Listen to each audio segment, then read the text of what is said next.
that Meghan Markle really did expect Harry to be a billionaire when she met him. She was incredibly disappointed to find out he's only worth a couple million, and she's gonna have to actually work and hawk these jams and jellies and dog biscuits to have the lifestyle that she wants. Everybody says she's a bully. She's very nasty. Not only is she incredibly controlling, but she's a bitch. Harry Sussex? I have no idea. And no, Megyn, no one knew that. Like, why are you correcting? You know, she is the most insecure person I have seen in the public eye in a long time. That is why everything had to be perfectly. The woman who destroyed her in-laws' family, whose own family doesn't like her, whose the in-laws obviously don't like her, the public doesn't like her. But this woman is nothing but a publicity whore. It's a term of art.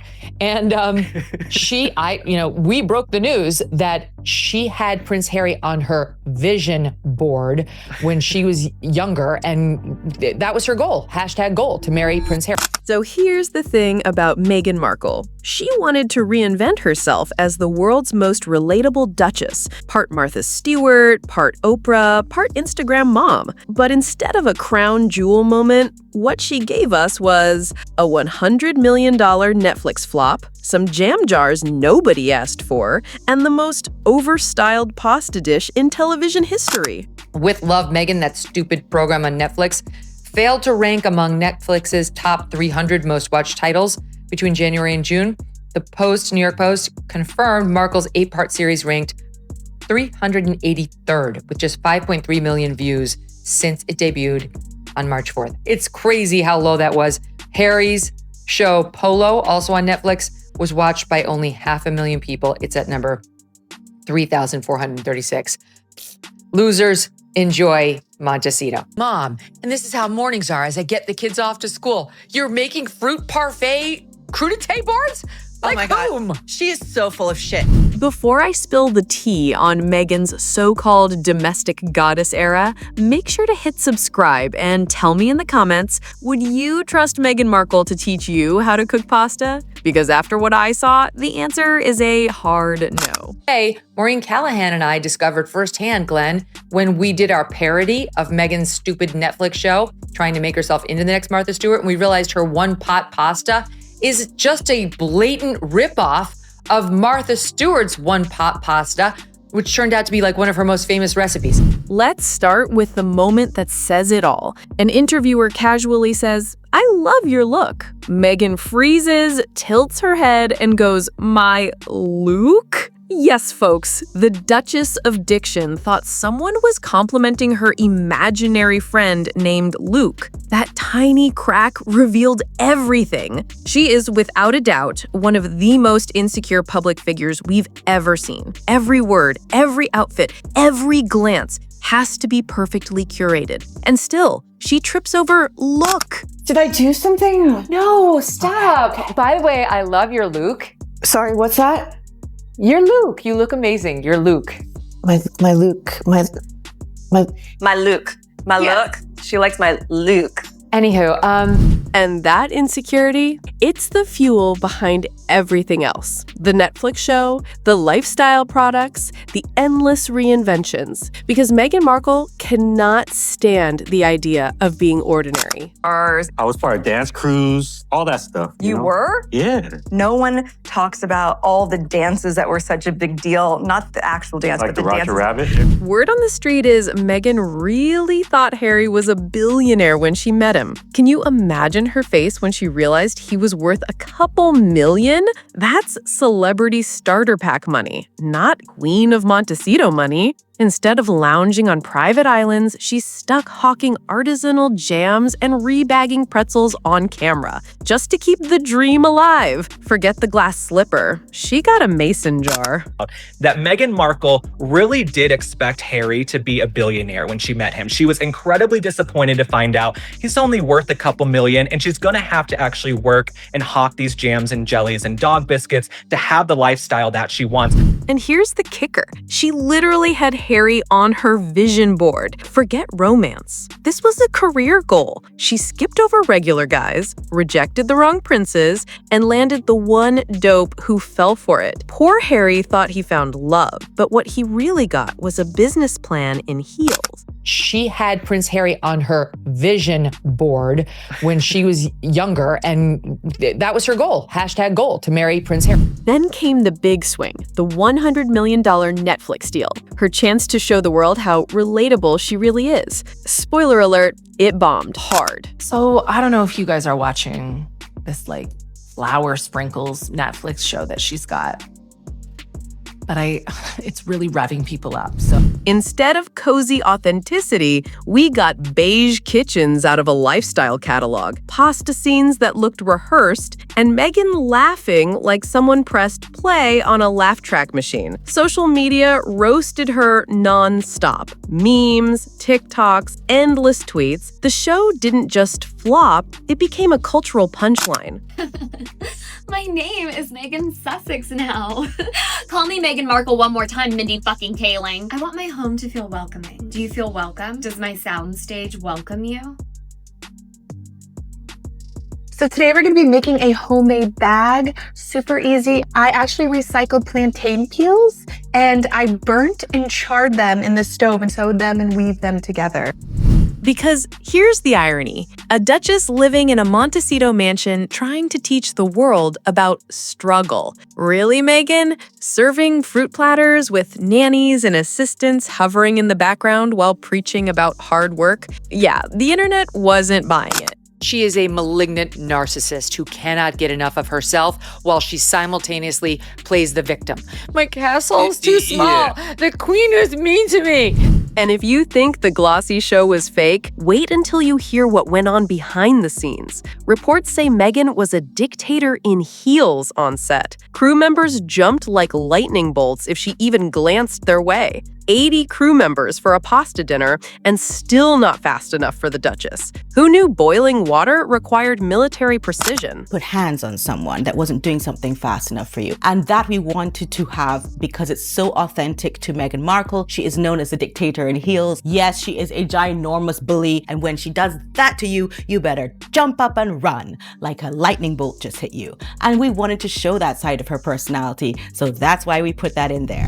Authenticity, please. This wasn't Megyn welcoming us into her home. This was Megyn starring in Relatable Duchess, the stage play. And the performance was so forced, critics didn't just dislike it, they shredded it. Rotten Tomatoes gave it brutal scores. The Guardian called it soulless branding, and The Telegraph didn't hold back. Insane, narcissistic, and totally unwatchable. That's not a review, that's a public execution. I think we're getting absolutely nothing that's authentic out of this. I mean, I think watching it was quite disappointing because you don't actually get that look into her life that you think you're going to get or you thought you were going to get when the series first said that it was going to launch. I mean, it's really this sort of charade of her playing a part in a home that's not her own, with people that she doesn't quite know. But wait, the memes. Oh, the memes. Nothing captured Megyn's fake relatability quite like the peanut butter pretzel moment. Instead of just serving snacks, she poured pretzels from one plastic bag into another, labeled them, and acted like she just reinvented cuisine. TikTok went wild. When you spend millions just to move snacks around, that became Megyn's brand in one sentence. And Daniel's favorite snack is peanut butter pretzels. So she gets a bag of peanut butter pretzels and takes the peanut butter pretzels and pours them from one plastic bag to another. And even though peanut butter is his favorite snack, she made sure to write peanut butter pretzels on the bag just in case he's allergic. And let's not forget her obsession with saying, "This reminds me of growing up in LA." Salt, knives, candles, carbon monoxide detectors, everything brought her back to LA. Honestly, by the 10th mention, I started wondering if she'd also credit her Montecito driveway for reminding her of the LA freeways I grew up with. This candle just reminds me so much of growing up in LA. You know what? This knife reminds me of growing up in LA. Kosher salt brings me back to my days in LA. I'm an LA native. I am a Los Angelite. This salt reminds me of growing up in LA. This carbon monoxide detector just really takes me back to my time in LA where I grew up. Because I grew up in LA. I grew up in LA. As if the Netflix embarrassment wasn't enough, whispers of plagiarism started flying. Her show, With Love Megyn, looked suspiciously like Pamela Anderson's Cooking with Love. Same fonts, same aesthetic, same cozy kitchen shots. Even the slogan sounded copy-pasted. When Pamela Anderson has to call you out for unoriginality, you know it's bad.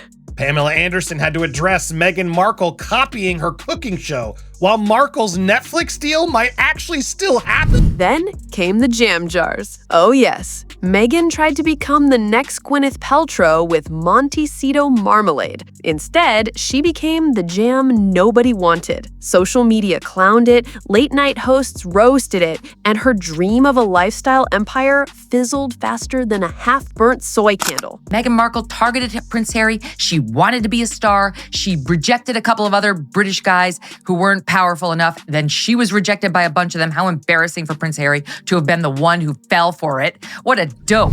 Now here's the part nobody saw coming. Netflix announced a second season. Shocking, right? But here's the tea. It wasn't because they believed in Meghan's vision. Nope. Season 2 was already filmed alongside Season 1. Netflix was hedging their bets. They knew her brand was polarizing, so they filmed 2 seasons at once. You monetize other.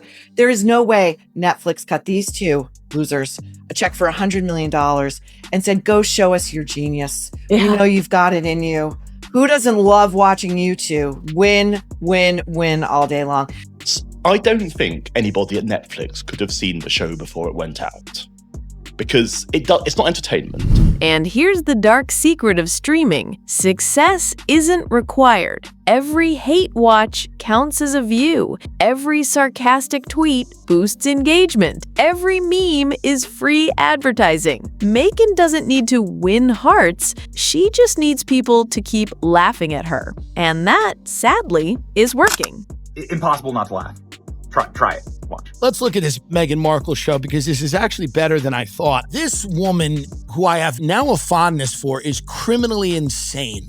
Every person that she has on the show is someone that she hates. I don't think anyone in the world knows that Meghan Markle has eaten Jack in the Box and loves it. It's so funny, too, that you keep saying Meghan Markle. You know I'm Sussex now. In the history of the world, the Meghan Markles of the world would be, oppressing the Mindy Kalings.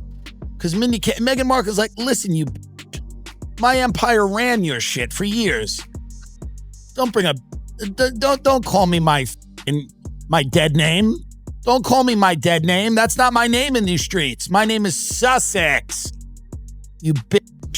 But beneath the memes, there's a bigger problem. Megyn has tried to be everything. Truth teller, humanitarian, duchess, momfluencer, lifestyle guru. But the more hats she wears, the less believable any of them become. The humanitarian looks staged. The homemaker looks like cosplay. The tastemaker looks like plagiarism. Reinvention only works if people buy into at least one version of you. Right now, nobody's buying. Her show didn't just fail on Netflix. It damaged trust. People hoped for the rebel duchess, the truth teller. Instead, they got an overstyled performance where even the popcorn was staged. And that's Megyn's real problem. She's not seen as a leader or a humanitarian or even a duchess anymore. She's a meme, the woman who rebags pretzels, the woman who thinks multiple aprons prove wealth, the woman who flopped so hard Netflix had to pretend it was part of the plan. Instead of shaping her brand,